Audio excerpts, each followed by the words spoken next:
Non, non. Ben oui. Celle qui vient maintenant, mesdames et messieurs, nous vient de ce grand pays, Maliba. Elle, c'est une grande dame du coaching en Afrique.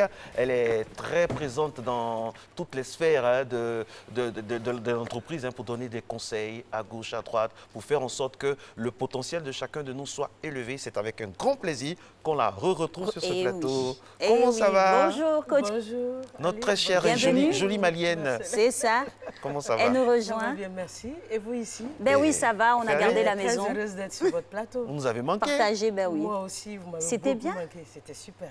Vous avez pu tourner, on a vu lors des vacances, c'est vrai que nous aussi on a tourné, mais on se suivait un peu Tout à par fait, réseau interposé. Tout à fait. Et D'accord. maman, elle va bien? Elle va On profite super en même temps bien. pour demander la nouvelle selle africaine. C'est comme ça, voilà. Maman va bien lui faire un gros bisou. Alors aujourd'hui, on va parler, coach, de la PNL, la programmation neuro-linguistique. Qu'est-ce que c'est? La programmation neurolinguistique qui fait partie des spécialités des coachs. Et moi, je suis un maître praticien de la programmation neurolinguistique. C'est, on va faire simple, je vais essayer d'imager. Le cerveau se programme à peu près comme un ordinateur. Donc, depuis qu'on est né, en fonction des expériences qu'on a vécues, en fonction aussi des messages qu'on a reçus, les messages vont commencer depuis la famille, ensuite l'entourage, ensuite les personnes avec lesquelles nous sommes les plus proches, parfois les personnes d'autorité comme le maître d'école, les professeurs. Tout cela va nous donner un certain nombre de messages sur nous-mêmes et sur l'environnement du monde. Et ces messages s'enregistrent et restent dans notre cerveau exactement comme un ordinateur va enregistrer un programme. Alors, le souci est que si ce programme est intéressant, donc il est positif, ce programme va nous aider à avancer. Mais si par contre ce programme nous donne des injonctions qui peuvent nous empêcher d'avancer, ce programme va nous nuire dans notre évolution. Je vous donne un exemple très simple et ça arrive beaucoup. Des personnes vont vous dire les personnes riches sont des voleurs ou tout le monde ne peut pas être riche. Et certaines personnes ont enregistré ça comme une réalité. Et à partir du moment où c'est programmé, il est difficile de le déprogrammer. Donc à ce moment, c'est la programmation neurolinguistique. Pourquoi neurolinguistique? Parce que la reprogrammation que nous, on va faire, c'est comme ça a été fait au début dans la programmation, ça passe par les sens. Donc les oreilles, la voix, les yeux et tout. Donc nous travaillons avec tous les sens pour permettre à la personne d'installer le nouveau programme qui va lui permettre d'avancer dans ses activités. Alors, PNL, c'est un patchwork de messages reçus, idées reçues, imagerie populaire. C'est une base de données de notre organisme ou de notre cerveau. Et les PNL aussi deviennent après la maintenance à faire pour pouvoir démêler tout ce qu'on a reçu et nous faire avancer, parce que c'est ça le but, nous faire avancer dans le bon sens. On va dire ça comme ça. Donc, à quoi ça sert? À quoi ça sert? À énormément de choses. J'ai résumé un tout petit peu le fonctionnement du cerveau, mais la programmation neurolinguistique va servir à plein d'autres choses, puisque les gestuels d'une personne vont être influencés par ce message. Également, c'est toutes ces sensations. Et parfois, les émotions et les fortes émotions reçues pendant les mauvaises expériences vont ressurgir au moment où il va refaire.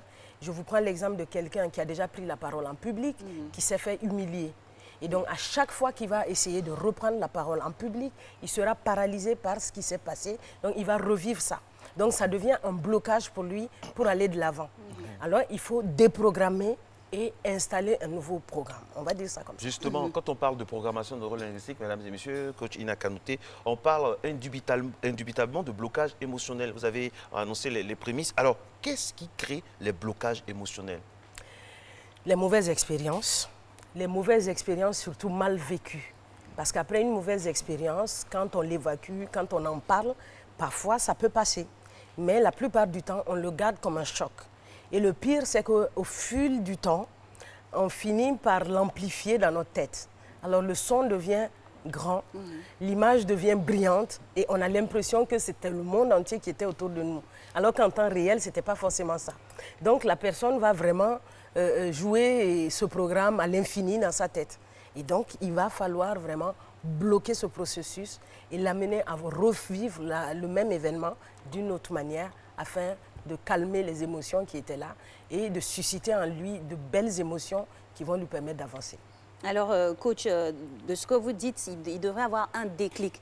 Parce qu'une telle personne d'une telle autre n'est pas forcément au fait des programmations neurolinguistiques qui pourraient l'emmener à évoluer, changer dans le bon sens ou déprogrammer certaines mauvaises idées reçues. Alors, dans quelles circonstances on l'utilise? Nous, on l'utilise particulièrement pendant des coachings où une personne peut avoir un objectif bien défini avec toute la volonté d'y arriver, donc de la motivation, mais qui est paralysée, donc qui est bloquée. Donc on sait tout de suite qu'à un moment donné, il faut faire intervenir les outils PNL. On utilise également la PNL dans le commercial. Parce qu'encore une fois, les gestuels, les personnes, les sens des personnes se ressentent dans leur langage.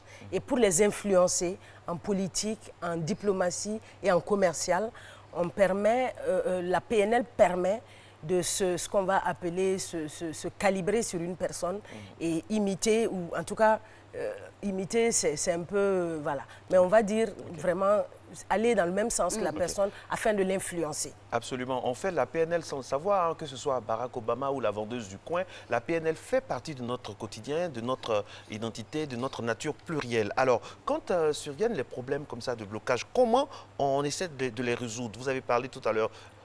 Comment on fait? Concrètement, on fera des séances. D'accord. Et dans ces séances, il y a énormément de techniques. Hein. Il y a une centaine de techniques différentes. Mais l'idée, c'est vraiment de refaire vivre cette personne, mais en amenant, avec les techniques que nous utilisons, des émotions positives, là où il y avait des émotions de paralysie. Donc, et amener la personne à revivre la scène autrement. Donc, avec tout ce qu'il faut en puissance. Ensuite, il y a quelque chose qu'il faut savoir, c'est que les émotions vont jouer sur le physique. Mais le contraire aussi est vrai. Si vous voyez une personne malheureuse ou une personne heureuse, ça se sent sur son visage. Mais ce qui est vrai, c'est qu'une personne malheureuse, quand on l'oblige à sourire, à soulever les épaules, à se redresser, quelques instants après, son cerveau va switcher. Son cerveau va prendre l'émotion qui va avec le physique qu'il s'est donné. L'émotion de base. De ce physique qu'on va l'obliger à prendre.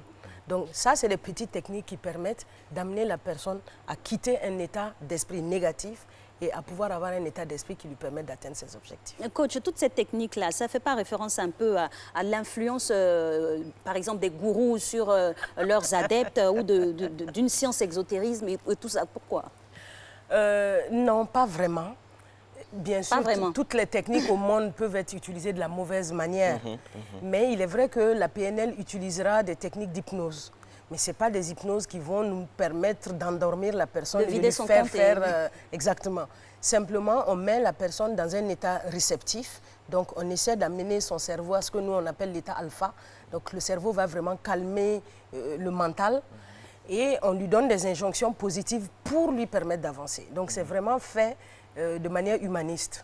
C'est tout bénéf pour l'entreprise, notamment dans le cadre de l'entreprise, là, avec la recherche effrénée du profit, hein, c'est cette recherche d'émergence-là. Alors, dites-nous comment la PNL peut agir sur la productivité en entreprise?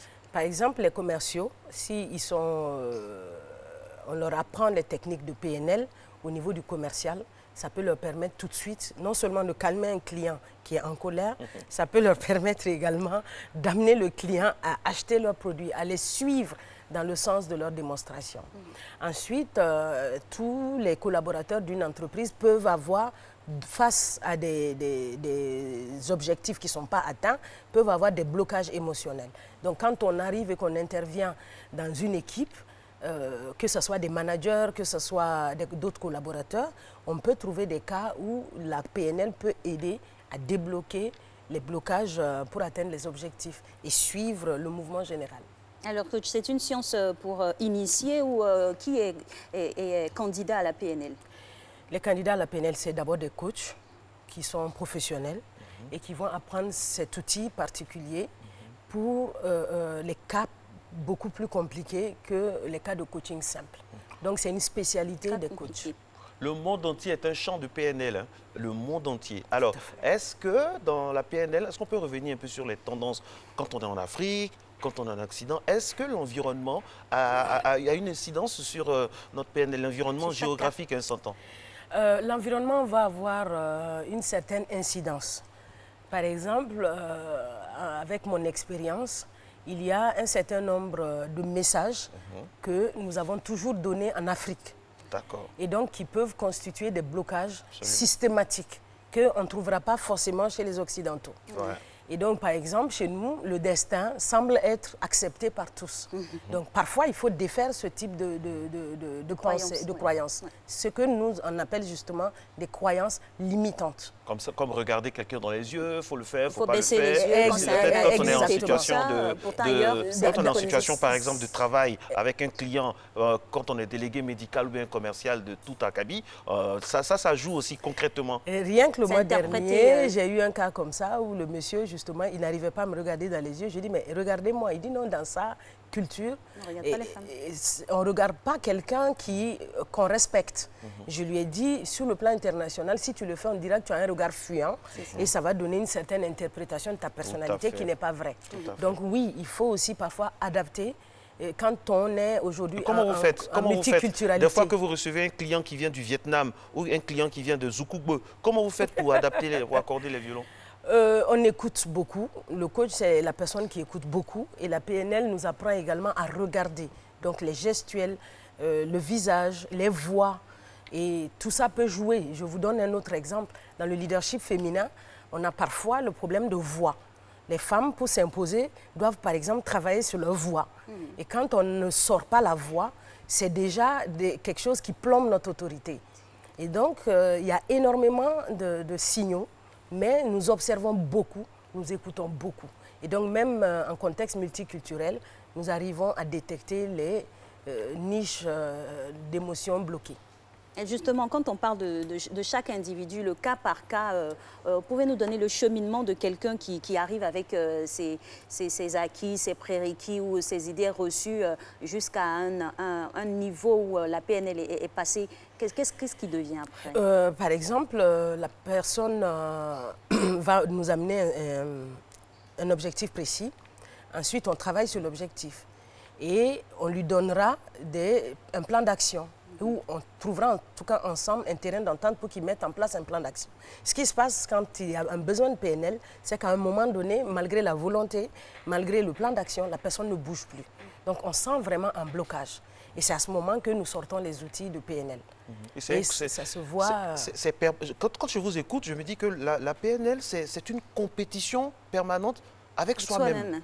On peut le dire comme ça, parce que imaginez les paralysies des personnes qui ont des peurs bleues, des personnes qui ont des phobies. Par exemple, il y a des personnes dans l'avion, ils sont morts de peur, ou devant un chien. Voilà. Et donc, on utilise la PNL pour tout ça. Vladimir Même Poutine, certaines pour ne pas vous arrêter, addictions. Vladimir Poutine, quand il recevait Angela Merkel, c'était un moment de tension. Il savait utilisé très la bien PNL parce qu'elle avait qu'il sait peur qu'elle a peur des Il chiens. savait très bien qu'elle avait peur des chiens. Donc, il a fait en sorte qu'à son chien soit à arrivée, le proximité. chien soit là et qu'il parte vers elle. Et ça C'est interprété comment? C'est quoi? C'est de la interprété comme une diplomatie? influence Voilà. négative, par contre. Et ça m'amène à cette question. En politique, la PNL est très, très consommée. C'est tous les jours. Oui. On reçoit un chef d'État, on reçoit des syndicalistes, on reçoit des ministres. C'est vraiment la matière Dans première la de la politique. senteur, jusqu'à la Exactement. disposition Les des hommes choses. politiques vont utiliser l'influence des sens, donc le gestuel, pour influencer la personne en face d'eux et les amener. En fait, c'est un peu comme un camion que tu accroches, qui accroche une voiture et qui le suit. Donc, tu synchronises avec la personne. À partir du moment où tu synchronises avec la personne, les voix, les gestuels et tout, la personne t'amène dans le sens de ce que tu veux. Et donc, c'est surtout dans les techniques d'influence que les hommes politiques et les diplomates vont beaucoup utiliser la programmation neurologique. Coachess a dit que ceux qui ne pratiquent pas la PNL seront à la traîne, seront toujours assujettis à ceux qui l'ont fait. On ne va pas dire ça comme ça. On dira quoi? Mais c'est que la programmation neurolinguistique peut te donner un pouvoir énorme face Merci. à d'autres Le personnes. mot est lâché avec Ida pouvoir. Kanouté. Pouvoir et surtout énorme. Parce que tout le monde peut avoir un pouvoir, mais il faut se démarquer en ayant un pouvoir énorme. Et pour avoir le pouvoir, il faut avoir les moyens. Et la publicité et l'information font partie de ces moyens. Et c'est ce qui suit. Vous êtes un matin bonheur et vous avez raison.